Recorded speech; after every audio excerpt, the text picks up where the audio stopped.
engines. This is the Women's Motorsports Network. From dirt track nights to the bright race lights, from the garage to victory lane. Women are rising, chasing the dream, with horsepower running through their veins. Women's Motorsports Network. Hear those engines roar.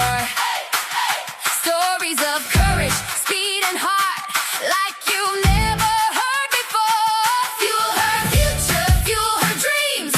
Every lap we celebrate. Women's Motorsports Network. Let's hit the track. Let's hit the track. Women's Motorsports Network. Connecting and celebrating women in motorsports. One story at a time. Are you racing through life with no time to waste?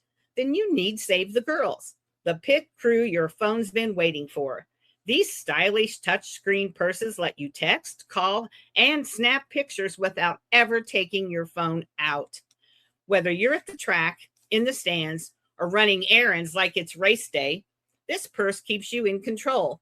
No more dropped phones or frantic digging under the seat. Visit SaveTheGirls.com and grab yours before the next green flag. Save the Girls, because real racers don't fumble their phones. If you've ever struggled with bulky, outdated shop equipment, you're going to love this. Freedom Race Lifts is changing the game with their battery-operated vehicle lifts and jacks, designed to bring safety, convenience, and efficiency together in one powerful solution. No more dragging hoses and battery boxes. No more complicated setups. Just quick, easy, safer lifting wherever you need it. These lifts are built by racers who understand exactly what you deal with every day in the shop and at the track. And that means better performance, less frustration, and more time focusing on what really matters: your car, your team, and your next win. Upgrade your shop. Upgrade your workflow. Freedom Race Lifts, innovation that works as hard as you do. Check out Freedom Race Lifts today. Saving lives one lift at a time. Use coupon code Melinda at checkout for a special discount. Hello, everyone. This is Melinda Russell with the Women's Motorsports Network podcast. And my guest today is Danika Miles. Danika, I want to welcome you to the show. And as we always do, I'd like to know a little more about you so my audience knows who is Danika Miles. Thank you. Well, obviously, my name is Danika Miles. I am 18 years old, and this is my 9th year in motorsports. I started when I was 10. I have recently made the change from drag racing to dirt racing, and I have recently started my own motorsports as the owner and driver. Oh, that's pretty exciting. Yeah. It's a lot different. It is. Yeah, you made a big change. So let's go back to the beginning, and then we'll get up to where you can explain to us why you went from drag to dirt. So how did you get started and when you were 10 years old? Okay, so growing up, I have always had a lot of anxiety, and I didn't like doing things that were out of the ordinary. And my dad was always my mom and dad were always trying to get me out of my comfort zone and always trying to do things. So, us living in South Carolina, we're right near Charlotte, and the NHRA race came to Charlotte. And my grandpa raced dirt, but nobody else raced. He was out of it by the time I was born. So my dad took me to the NHRA race, and I remember walking around, and I was just blown away by all of it, and I couldn't believe that people actually did this. I had no idea that racing was even a thing before that. We watched NASCAR, but I don't think it clicked. I was never old enough. And I think I was 9 when we went, and I saw the juniors, and I'm like, God, like, how do grown people fit in these? Like, I never understood it. My dad was like, hey, I think those are kids. And I was like, And I would have a thing where I would get obsessed with something like every kid does, and then I'd watch it for a couple of weeks, and then I wanted to move on. I had always been in dance and cheer, gymnastics, figure skating. I kind of did a little bit of everything. So when I came home, I pretty much obsessed over it. I sat in front of a desk and watched all these YouTube videos. I even found an old motorcycle helmet and would sit there with the helmet on, pretending I was doing it. And they thought, oh, okay, this is just a phase, it'll pass. And I started asking for a car and started asking for a car. And my mom was like, absolutely not. This is not happening. You're insane. You'll get over it. Well, a whole year went by and I was still obsessed and still told them I would do it. So for Christmas, my dad bought me a Junior. And we don't have any, our localest track is Darlington, and that's like an hour, 45 minutes to an hour away. And I mean, it was December, nobody was testing. So my dad was like, hey, I'm going to take you to a parking lot and I'm going to let you run it. I mean, and it had a Harbor Freight motor. It probably didn't run any better than a lawnmower. It was a pull start. I mean, it was something. So I went to a parking lot and I ran it and I was terrified. I was terrified to even hit the gas. I thought I was going to take off like John Force and them did. And they kept telling me, like, you've got to calm down, like, you're going to be okay. And I did it, and I was like, nope, don't think this is for me. I'm good. So, fast forward another year, the spring race rolls by, I see them again, and I'm like, why don't we just run my car? Why can't I run my car? And they're like, you're the one who chickened out. Like, I don't know what you're talking about. So, sure enough, we went to a test session. They were shutting a track down close to us, and it was really run down, holes in the track and everything. But they held one last test session, and we were like, okay, well, we're gonna go to that. And after I did that, I remember like my first pass, the chain broke off of the car, and I had no idea. And I said my famous line throughout my family of, well, I didn't let off because I wasn't at the finish line yet. And then I just feel like from that day on, I was like, yep, Danika's going to drive race cars. And ironically, my name, everybody was like, oh, well, we always knew. And I'm like, no, y'all didn't know. Y'all had no idea this was going to happen. No. So it started as a hobby. I would run a couple of Darlington races. And then I found out about PDRA. And we decided we were going to run a race there. I think I qualified like 17th, and they take the top 16. And I was like, okay. So then we decided we're going to run the full PDRA circuit. And at that point, when I started running, I had a company reach out to me, ES Foods out of New York, and they supply like 98% of the public school foods through the United States. And they flew me out there. They wanted to sponsor me. I signed a contract. And so that's when it started becoming like, okay, this isn't just a hobby. This is like, I'm getting paid to do this. And I got more sponsors, little sponsors. And then we ended our deal with ES Foods and Applied Imaging, who sponsors Doug Coletta, came in contact with me. And they were my sponsors for the last few years of my junior career, but I ran juniors from the time I was 11 to 18 in the PDRA and never missed a single race for those 7 years. Wow. Yeah, I finished top 10 in points. I think 5 out of those 7 years, the best being second and the worst being 8th or 9th. So that grew up and that was like my family. Those were my people. I always thought that's what I would do.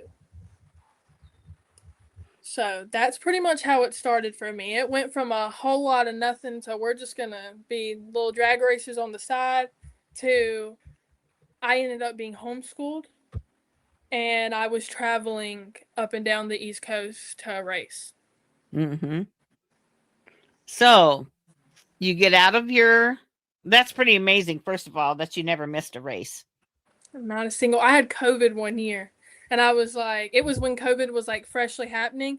And luckily I had been within like, I got it on a Sunday and I had been in the days where it was good, but I was still sick and I still raced. I have raced with probably just about any sickness and it was never any pressure for my parents. Like even when I first started, my anxiety was so rough that I would cry and I thought I was going to throw up before I got in the car because I was so nervous. But also through racing, it made me calm down and it helped my anxiety a lot. And my dad was always like, you do not have to do this. Like, we can go play basketball. We can play any sport you want to. And just pushed right through. And it was a goal that I was going to be at every single race. And that's exactly what I did. That's pretty cool. Yeah, I haven't had anybody tell me they've done anything like that. So that's pretty cool. So now you told me you went from drag to dirt. That sounds like a big switch. Tell me how that came about. I think with everything, it was unfortunate. I love drag racing. It is always where I started, and I will always love it. But something didn't feel good. It didn't connect to where I ran a big dragster for when you turn 16, then you can get into a bigger car in the PDRA. And I got my license and I had started testing it. And the last 2 years I ran it off and on. But when I was in it, I just was like, yes, I love it, but I wasn't looking forward to it like I thought I would. So it was a lot of mental stuff going, and like, I didn't want to quit because I knew I wanted to drive a race car, but I had always hated on dirt track racing. I was like, screw that, going in circles, that's boring. Like, why wouldn't you want to go as fast as you can in a straight line? And like I said, my grandpa had ran dirt track in like the early 80s, probably longer than that. I'm probably wrong on that, but he had ran. So my dad grew up around that. My uncle grew up around that. And just about that time I was getting out of juniors, my uncle was like, hey, I think we should get dirt cars. And to my dad. And so we started going to the dirt track. Lancaster Motor Speedway is 45 minutes from me. Mm-hmm. And we started going. And I'm like, okay. And I was going to let them have it. I'm like, I still don't know about this. This is weird. It's a lot different, too, when you go from big haulers and all this money, and now you're in dirt and totally different crowd. Mm-hmm. And I'm like, okay. And then we go to more and we go to more. And I was like, I heard my dad say one night, Danika, this is the class you should be in, as we're watching them go around. And I thought, I could drive that no issue. And sure enough, then I had a car before they had a car. And I ran before my dad even got on the track. And my uncle hadn't made, me and my uncle have just about the same races. He has one race more than me. But then when I was hooked, I'm like, you know what? My dad still has a dragster. And the plan was to run PDRA, but it blew up the first race. So then we just got to focus. But my dad's late model racing. So he like skipped all the classes and just went to late model. My uncle is Crown Vic racing, and I got into the front wheel drive, and I knew nothing. Like, I didn't know how to drive a stick, so we bought an automatic car. And last year I ran the last 2 races there. And I realized very quickly that an automatic cannot keep up with these guys. So when I made the decision, I'm done drag racing, I'm going to fully make the switch. I also made the decision because I raced for my dad, which is under Miles Custom Racing. And I'm like, I love you, but I think I just want to switch everything up and let's go for it. And I want my own.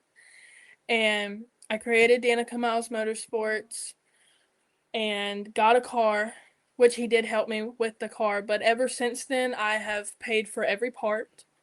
I have learned how to do so many things with this car. We got it switched over to a manual. I just had to go out there because with dirt track, yes, they have practices, but we chose not to go that route, and they just put me out there. And on a first race, Danika just had to learn how to drive a manual, and it was rocky, but I've gotten it. I think I've ran 7 races now, and I am 3rd in the Lancaster Motor Speedway points, and I have finished 2nd twice, and other than that, it's all been top 10 finishes. So it's going pretty well. So now I love how you said you thought to yourself, oh, I can go out there and run that. And I'll bet you found it was harder than you thought. Oh, it was so hard. And people think it's really easy. And especially me being in kind of the lower class at the racetrack. I mean, they're Chevy Cavaliers, they don't go that fast. But when you're going 70 miles an hour left, and it, like I said, I had to learn everything new. The only thing you can really take from drag racing is having to make decisions in such a short amount of time, Mm-hmm. and the takeoff is about really all you can take. Everything else, and it's a whole new thing. You have to worry about 10 other people out there with you and Yeah. what they're gonna do. Mm-hmm. Yeah, it was not as easy as I thought. And I really have no idea what I'm doing, but it sure is working out very well for me.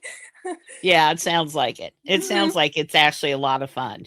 It is so fun. It's like a whole new love. Like I thought I was losing it, and it was such a terrible feeling because what had gave me such joy when I was little to now coming back, and now I enjoy it. And unlike PDRA runs once a month, I get to run every single Saturday. Mm-hmm. And Yeah. that's a blast too. And to be doing Yeah. it as a family is even better. Like I've always enjoyed racing with my dad, but now I have my dad and my uncle and my boyfriend is basically my crew chief, and we get to all do it together. It's great. Yeah. Yeah. It's really I nice. when you mentioned about, your dad and your uncle, I was going to ask you if, running with your family where, you're all there, you're each running a different class, which is good. Um, how important that was to you. And I can tell it is because you just said that. Yeah. I was gonna say, yeah, that's what really makes I don't think it would be as fun if I was by myself. And even though we're in different classes, we're still competitive. It's still Yeah. like they're glad we're not in the same class because I honestly think it would be a game of bumper cars. Mm-hmm. And we're all just that competitive. And Yeah. not to toot my own horn, but I am so winning at that. Yeah. I'm so winning the family Yeah. competition. Absolutely. Absolutely, for sure. So you had to learn how to drive a stick. Was that the hardest thing in the transition from drag racing to dirt, or what would be the hardest things you had to learn? um, Physically, yes, in the car doing everything, that is because I mean honestly, once you get and I only run third gear, so I'm starting first. All I gotta do is switch it. By the time I'm in the first corner, I'm in third, and it's pretty much fine after that. I did have an issue for a couple of races that I would miss third and put it in fifth accidentally, and I ran a whole race. And luckily, there was only three of us out there because it was before points started. I ran a whole race in fifth gear and wondered why my car was so slow. And yeah, so physically that was the hardest, but the actual hardest is mentally. It's the most dangerous thing I've ever done. And drag racing was terrifying, but I feel like also I was a kid and I didn't think about what was going on. And as I get older, I'm like, okay, and I'm the only girl at the track there weekly in any division. I'm the only girl in my class. I'm the youngest, and mostly everybody is 30 and up. So I'm running against these grown men. There's like a couple that I think are younger than that. But I'm running against these grown men who have been doing this for more time than I've been alive. Mm-hmm. And it's my first year, and you really just have to go at it. There's Yeah. no babying it. You just have to do it. And Yeah. that's been a mental challenge because I feel like outside of the car, I'm not a just go after it kind of person, and I struggle with the confidence and the anxieties there. But as soon as I get in that car, and as soon as it cranks up, any thought I was just thinking is gone. And it's Yeah. just the race car driver takes over, and I'm out there, and it's a whole different person than me outside of the car.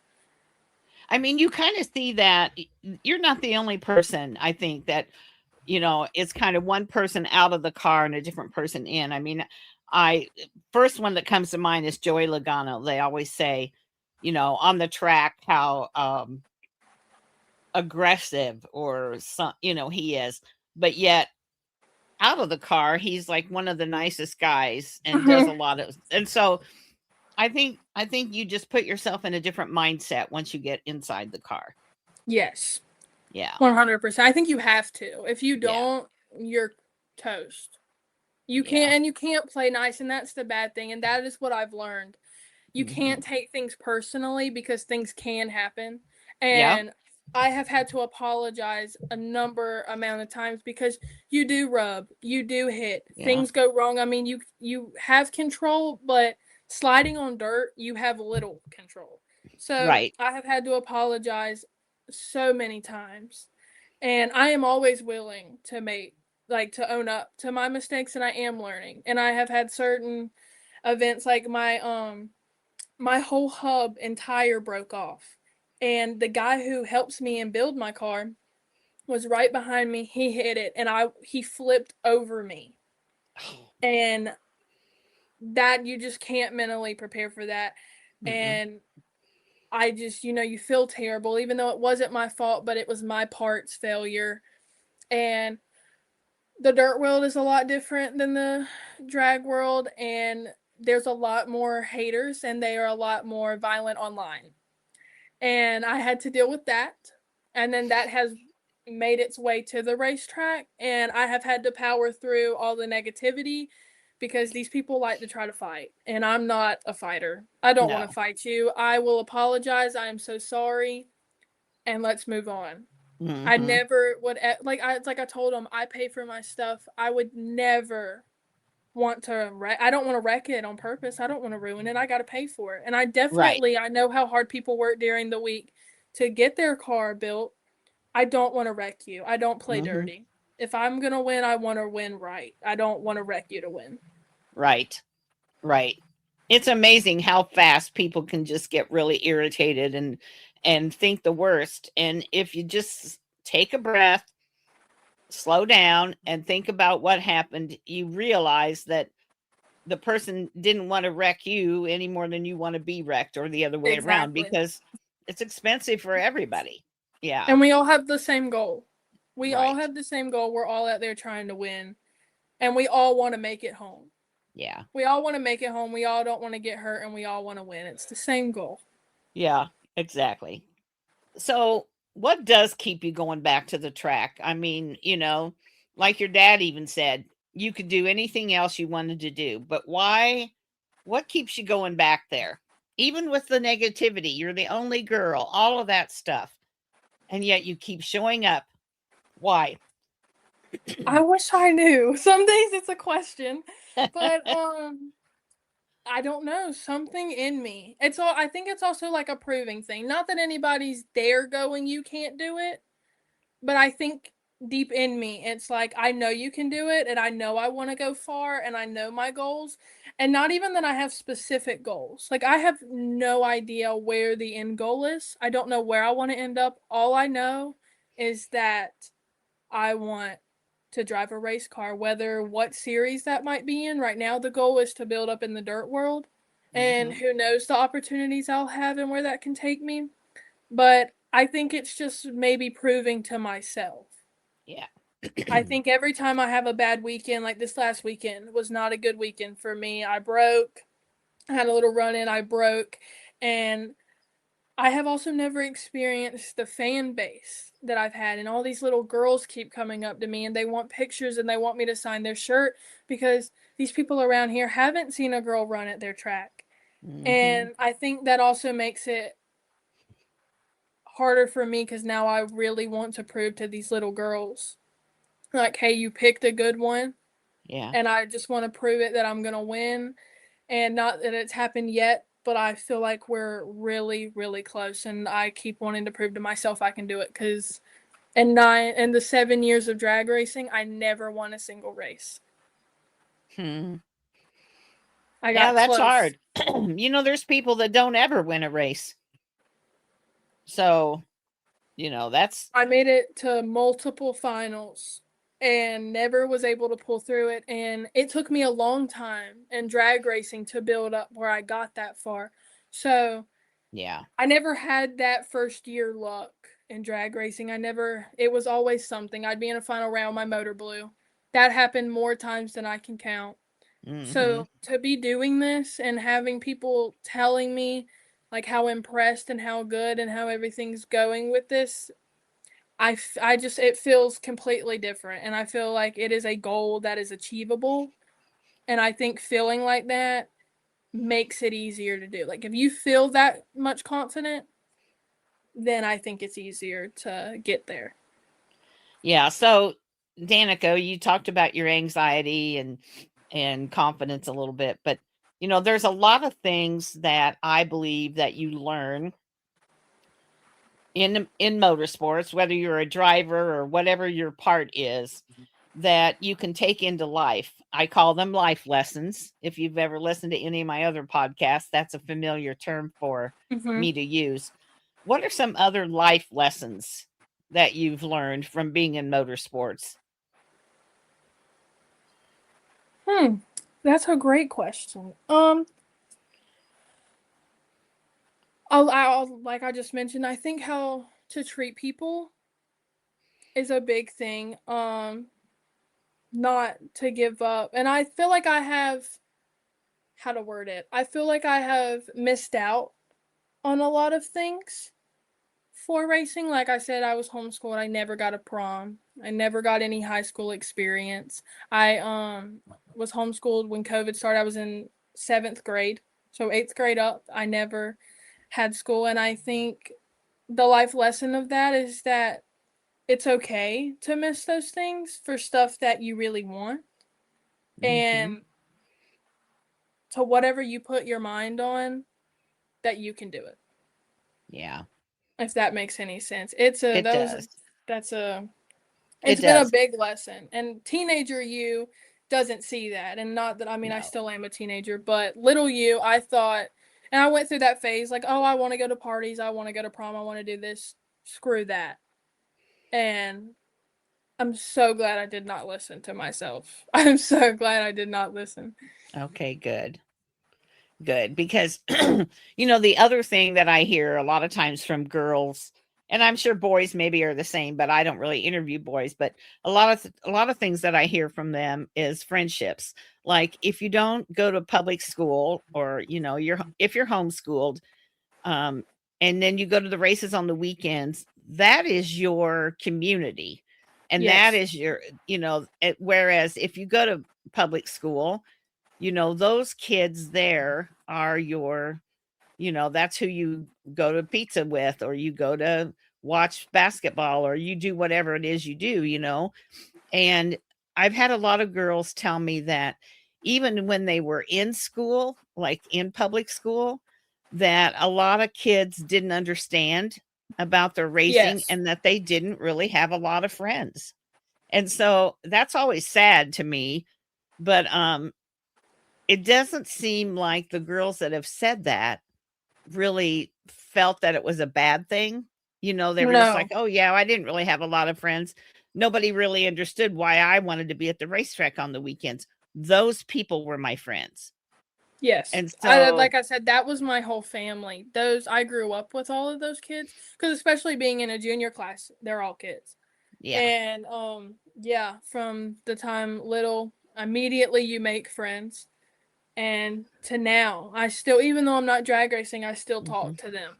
Yeah. And they will forever, I think it will forever be somewhat in each other's lives, because they're from Pennsylvania, New Hampshire. I have a friend in Canada. Like, we're Mhm. from all over the place. And we would have never have met without an No. opportunity like that. So I 100% agree that I would have rathered those friends, because I feel like they bring different aspects of life versus high school friends. Yeah. And they'll be, like you said, they'll be your lifelong friends, even if you really never see them in person, or you just maybe randomly see them once in a great while. You guys had a lot of things in common that they brought to your friendship that maybe kids at the public school would not have done. So Yes. there's a balance. Excuse me. For some kids it's better one way or the other, but I'm glad you don't regret going to the No. racetrack, because I think not only did it teach you a lot of what I'm going to call again life lessons, but I think kids that race, typically the girls that I interview that are involved in racing pretty heavily, are more confident and more mature for their age, just because of what they're involved in. Yeah. You have to grow up pretty fast. Mhm. And we say that all the time, that going from a little kid to being in business meetings, signing contracts, dealing with that amount of money, you kind of have to get out of the, oh, I'm a little kid playing with Barbies, Yeah. and have to go straight into business like stuff. And you still can have a bit of the childhood, and it's still fun. You're still a kid driving a race car, and everybody thinks you're cool. But I like the way I am now. I feel that I know a lot of people who went to regular high school and stuff that either went the wrong way, or they really don't know stuff I feel like I know. And I feel like Mm-hmm. without the racetrack, I would not have had those experiences, and I would have been in their shoes. So Yeah. I am very glad I went to the racetrack Yeah. instead of. That's good. That's good to hear. Yeah. So, Danica, let's talk a little bit about social media. What platforms do you use, and how do you use that to promote yourself, support your race team? So I will have to admit, the whole junior career, I was not very good on social media, and my parents tried and tried and tried. And that was the resilient teenager part of me. I was like, oh, it's so not cool because nobody else was doing it except adults. So, like, nobody my age was taking juniors as seriously that I was. Mm-hmm. So my stepmom ran the Miles Custom Racing page, and everything she did there, it was on Instagram. I think we had a couple YouTube videos, Facebook, everything. So when I really took over, I was like, okay, you're gonna have to do this. And I now have an Instagram and Facebook page, both Danika Miles Motorsports, and I post on them multiple times a week. I sometimes you suck at it, but I try to video whenever I'm working on my car, and I give people real stuff. I feel like I Good. edit it, but I leave in parts that I feel like a lot of people would take out.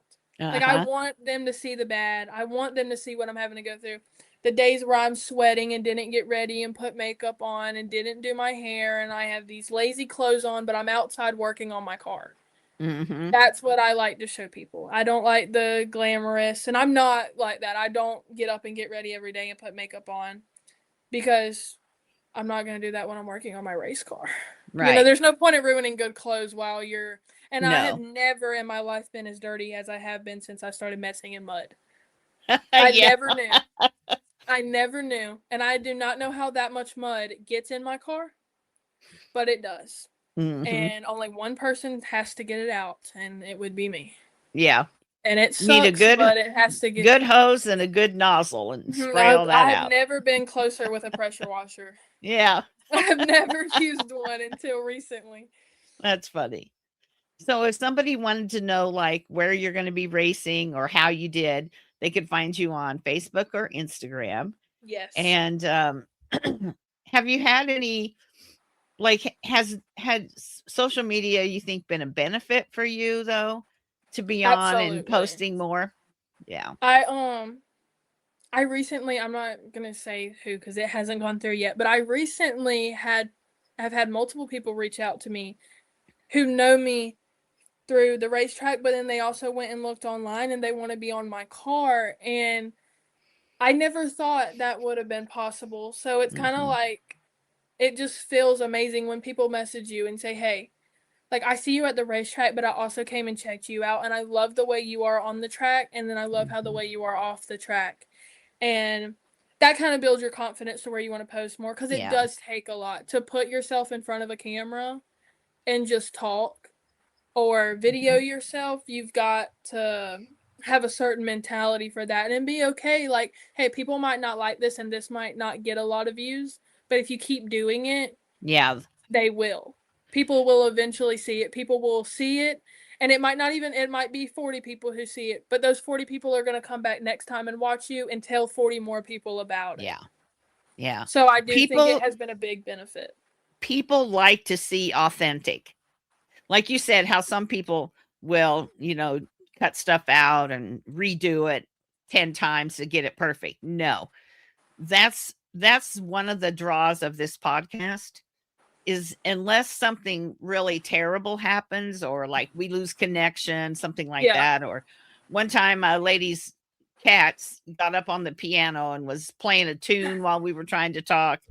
Unless something like that happens, this is going to air just like we've talked, because I like it like that. The it's realer, the better, authentic. and the more people want to watch it. I don't know Yeah, what it is.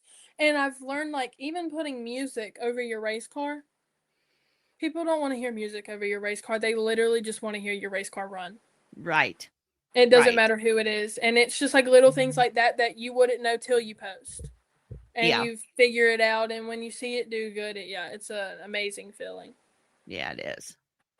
Well, Danica, what have we not talked about that we should talk about you or your story or your racing? Let's think. I think we covered it. I could talk forever. That's the thing. Once you Okay. get me talking, I could sit here and spill so many facts about myself. Yeah. Um, a lot So of one people don't know a whole lot about me because when I do post, I don't like say like, "Hey, this is about me." Like, I don't think a lot of people would know I have anxiety.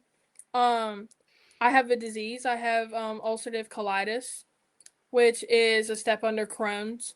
Mhm. Um, and I have to deal with that on top of it. And I mean, that's an everyday thing. It affects my immune system. It affects if I'm tired, like I'm tired all the time. Mhm. Um, I go on and off being anemic and not. And that's been a big battle, but luckily I have made a huge improvement to when I was young. Like I got diagnosed, I think I was 15. Um, since then, I think I've only had a couple of flare ups, and it's very rare that it affects me, but there are some times it affects me, and I just always have to go through it. I'm on a great medicine that helps, and I will continue to be on medicine for the rest of my life. Yeah. Um, yeah. So that, But like, things like that people don't know. there's part of the being authentic, because maybe somebody that's listening to this has a daughter who's little or young who has anxiety, or has maybe not anxiety but something similar or whatever, and they're like, racing helped Danica, maybe it would help my daughter overcome whatever it is. And so I think that's an important piece that you brought out, because um, you're not the only one who has No, and I mean, anxiety about things. I still struggle with it.